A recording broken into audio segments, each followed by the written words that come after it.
Alright guys, we're going to be solving question 28 from the second chapter of the Mechanics of Materials by Beer and Johnson. And in this question, we have the length of 3/32-inch diameter steel wire CD. So we have a wire in here that has been adjusted so that no load applied.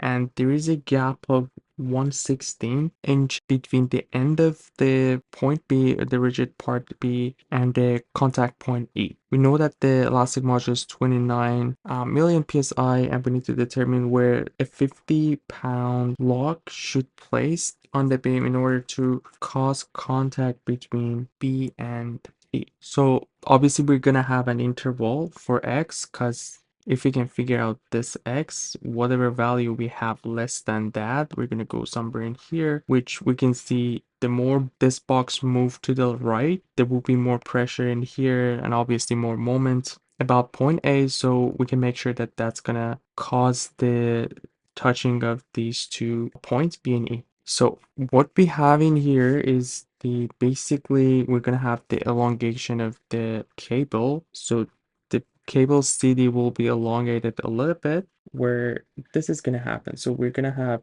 this scenario in here. I'm gonna draw it a little bit more obvious in order to make that a little distance a little bit bigger so we can see better. So let's call this angle right here alpha.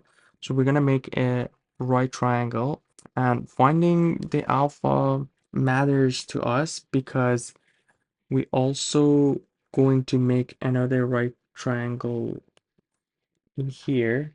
So if I want to show it like a little bit bigger, it's going to be something like this. This is our angle alpha. We know this is 4 inches, and this is basically our elongation where we can show it with delta C, which is basically the deformation of the cable DC. So delta DC as well. So as long as we can find the tangent of alpha, we know that would be delta C over 4. So delta C would be 4 tangent of alpha. Tangent of alpha is not that hard to find too, because if you look at the big right triangle, I'm going to highlight it in yellow, this one. It's pretty easy to find tangent of alpha for this one too. We basically have the opposite, which is 1/16 divided by the adjacent. That would be 16 plus 4 or 20. So now that we have tangent of alpha, it's pretty easy to find 4 times 1/16 times 20. These two will be in the denominator. So we can cancel these. It's going to be 1/18. Let's see what we get. Sorry, 1 divided by 80, which is going to be 12.5 times 10 to the minus 3 inches.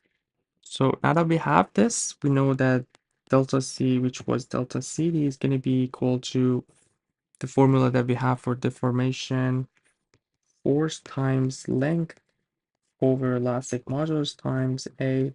And the only unknown that we have in this would be the force in the cable. So if you want to find the force in here, basically have delta CD times E times A CD over the length of CD. All right, so we just have to put all the information that we have in here.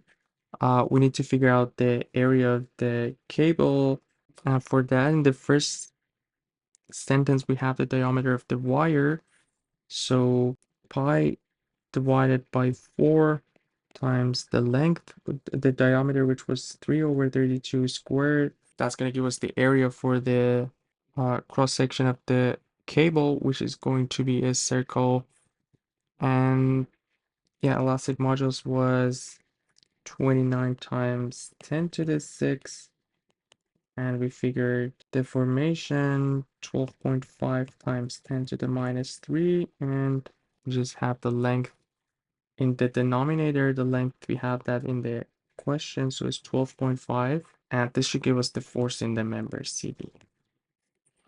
Let's just calculate this. So 12.5 times, we can cancel these two, 1000 times 29 times pi divided by 4 times 3 divided by 32 squared.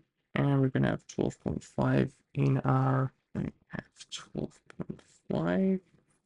And this is going to give us 200.18 pounds. As for the force, but again, what we are interested in here is the length x. And now that the beam AB is actually touching at point E, our equilibrium assumption is going to come to play. So we are in equilibrium, which means we have our three equations: sum of all forces in x equals 0, sum of all forces y equals 0, and we're going to have one moment equation as well.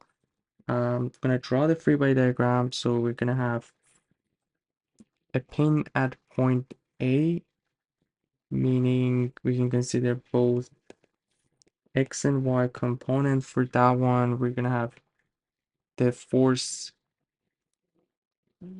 from the cable, since we know the cable is in tension. So the cable is somewhere in here that is in tension.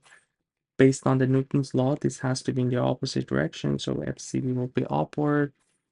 And this will be our 50-pound box that is placing on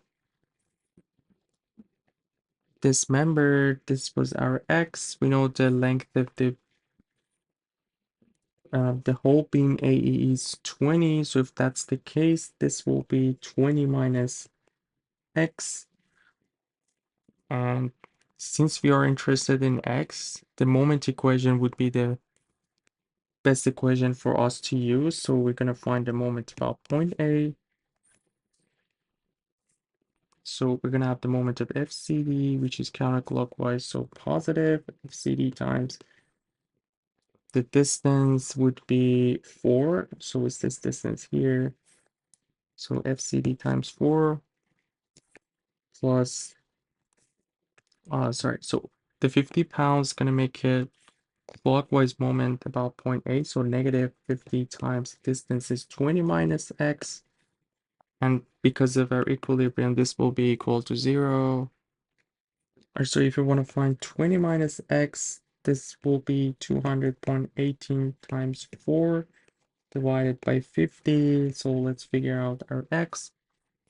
So 200.18 times 4 divided by 50.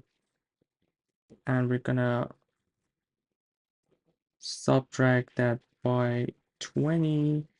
And since it's gonna go on the other side, will be positive. So it will be 3.99 inches. And as I talked about it, any value less than 3.99 inches, meaning the box can move to the right, which we can see is going to make a bigger moment about point B. So therefore, it tends to sit at point E even easier. So yeah, that's pretty much everything for this question. Hope everything was clear. Let me know if you guys have any questions. You guys take care. I'll see you in the next video. Have a good one.